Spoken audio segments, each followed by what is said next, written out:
Right. So first of all, I talked to Lil Rel yesterday, and I kind of explained to him that like it's our job to be like, yo, this is a really funny movie. This is legit a hilarious movie. Like, so I wanted to just like give you Oh, I'm props. Like, so glad you yeah, like yeah. I mean, you literally like made my night, my week, and I keep thinking about it, and I keep thinking of that song. And I don't like musicals, but I keep singing Maria everywhere I go. it. I know. I think that's the first time I've ever had a song sung about me. So I was very flattered.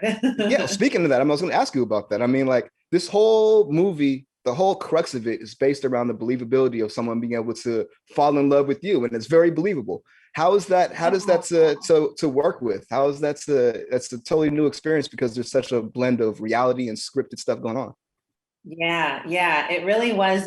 It was sort of definitely trial by fire, you know. I had a pretty traditional audition process, but then as they kind of got into their final few girls, the screen test was a real life prank situation at a mall in Los Angeles. Give me some details. It was so crazy. I mean, they were like, "All right, you're going to show up at Tuesday at 1 o'clock. Eric, the director, will be there. They'll tell you what you're doing when you get there," which is, you know, by itself, you sort of have to be game for that. So I was like, all right, cool. We showed up. They gave me a scenario that we were essentially pranking a woman who worked in an express store. Well, not a specific woman, but we were pranking the employees of an express store. Sure. The director was my boyfriend who I had found that was cheating on me. So I confront him in the store, and it was encouraged to make like quite a scene, which we did. And they were secretly, you know, they were filming it, and it ended up that one of the women in the store had a cheating ex-boyfriend, so she was very comforting, and you know, Oh, ended up hugging me, which of course we felt terrible because none of this was real. But you know, it was sort of a great way to, I really love that they did that because that was the conceit of the whole shoot. It was like right, right.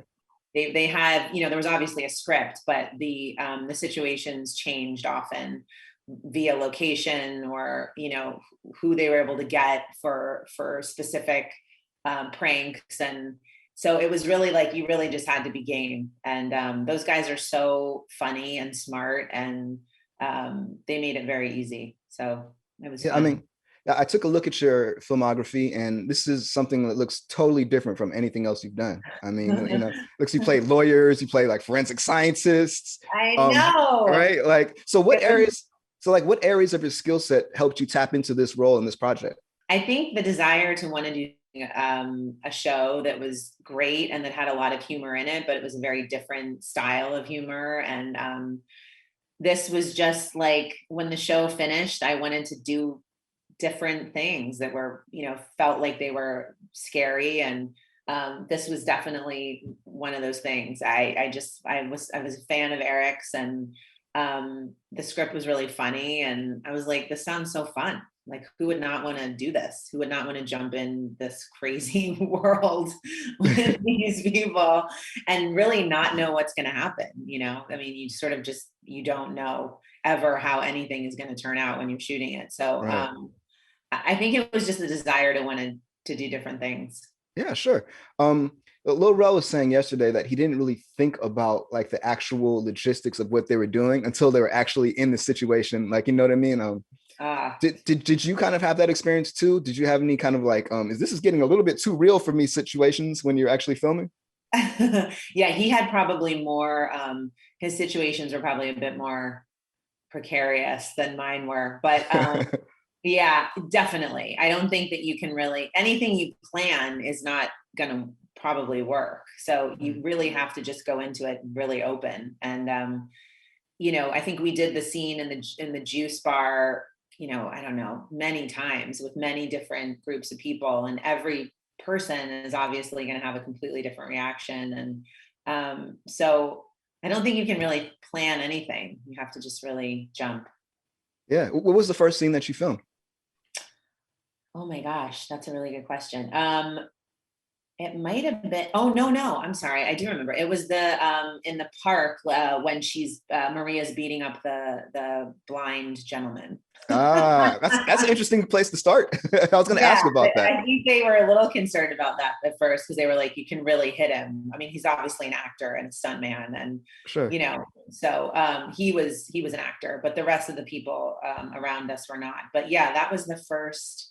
That was the first day. Now, how concerned were you with the bystanders getting a little bit too involved, or like, you know what I mean? Because that I kept, for me, there's like a hidden tension in the show that I'm just like, are they going to make it out of here alive? You know what I mean? Yes, totally. I remember being very nervous at that day about how people were going to react. They were so, I mean, people were just, they were completely stunned. I think that people were very angry at my character, but people are so kind. They were so generous to him, to the actor who, they didn't know was an actor. And people were just really willing to stop everything they were doing and help this guy. I think we did a take, I'm not sure if it's in the movie, where I steal his wallet and his Oh yeah, money. yeah, it's there.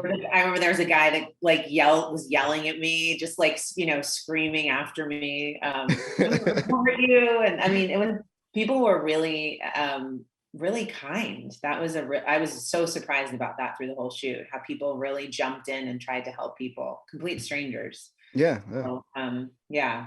Okay, so I want to stick on this fantasy sequence for a little bit because there's a couple of like very memorable moments here. Another one is obviously the board meeting. How did you guys set that? How did you set that up? Like, so were you like, was it like, who were these people? Like, yes, I forgot about the board meeting. They brought in, there was a couple, they have to hold people and then bring different groups of people in. So you have to do it a bunch of times. But there was a guy who I remember his jaw was just like dropping on the floor when we get on the table and make out. And, I think at one point there were supposed to be like birds that are released. I'm not sure if that made it. It made it in. It made it in. The doves are there. The doves are there. I remember the doves was a whole thing. We had to wait for the doves to be. But I remember there was one guy who I had such a hard time keeping a straight face because he was so shocked about what was going on. It was like 2:00 in the afternoon, they just, I don't know, they're a very well-oiled machine. Katao and Eric, they've worked together, the director and Eric have worked together a long time. And the Eric show is obviously sort of has this, this structure of sort of unplanned but very planned event. So they had a real good system of things in place. But it was just a lot of different people coming through. We had to do it a bunch of times. So. And what about the wedding scene? That was interesting to me too, because it got more and more ridiculous, more ridiculous. Then it seemed like it cut, and I was like, something else happened beyond there. Like, what was what was going on there? Like, who were the people attending? Was it just you just had people come to your wedding that were there, or like? Yeah, no, I'm not sure. You'd have to ask Katao and Eric what they were promised by coming. But again, there were several different groups of people, so there were several different. I felt like we were making out as a collective threesome for many hours of that day. But I think we just met the priest like 20 minutes before we shot or something. It was completely bananas. I mean, yeah. That's a great way to put it. Have like a priest's tongue in your ear at a certain point in the shoot. What is my life right now? But it was, again, they created such a safe space within the I think that's really the only way you can do it well, is if you you protect your people. And we were all aware of what we were doing, and so it felt very safe. It just felt crazy. Did you know Eric Andre previously? No, I didn't. I knew someone in common with him, and I had heard lovely things, but no, I didn't. I met him at my first audition. Well, and what was he like on set? Did he actually do pranks on set and other stuff, or was? No, I mean, those guys are always, they're always thinking of different ways to do a scene. And, there was a lot of rehearsal before scenes and discussions about things. And there was so much thought put into something that seems like it was not thought through in a way. They really are so smart in the way that they do things. He's wonderful. I think they got very quickly that I'm a very gullible person, so I think it was fun for them to sort of like prank me in other ways, but they're great. I had such a good time with them, and the shoot was so fun. Yeah. And Eric Andre doesn't come across as like your typical actor, right? But the thing about him is he's like completely in the moment, like probably more than most actors are, right? Yes, totally. Can you kind of like compare and contrast the experience with going from like, professional scripted actors to someone who's just always there with you? Oh, wow. That's a great question. Yeah, I mean, I think there's a level of, I think with doing a scripted show, I did a hour-long scripted series for a really long time, and there's so many wonderful things to that, and there's so many qualities that you learn as an actor technically, in preparation and breaking things down beforehand and knowing the people that you're in the scenes with.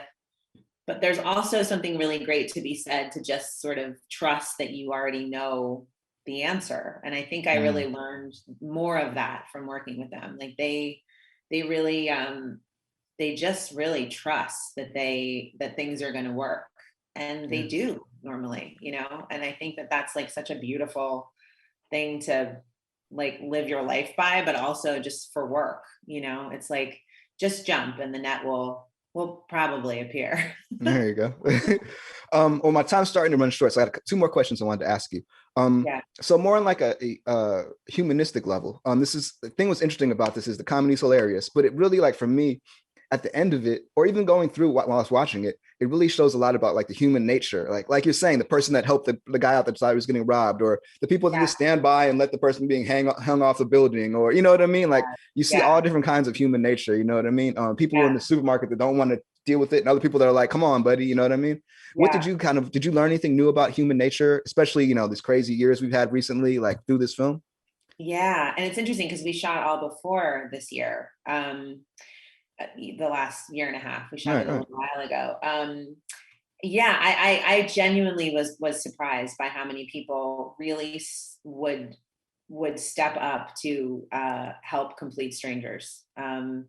People didn't know that obviously all the cameras were hidden. It wasn't like this was a huge shoot with a crane and that they knew that this was anything to do with that. I think people were working and in the middle of their day and getting lunch, and I was really like very moved by people wanting to help us. I when Eric puts his hand in the juice thing and the blood is spurted everywhere. I mean, there was a woman who was like crying, basically. I mean, just people were stopping their lives to help us. And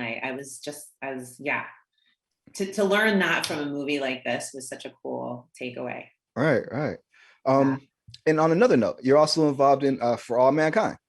You joined the second season, right? Can you tell me a little bit about that project? And because that's obviously grounded space science scripts, all that kind of stuff, right?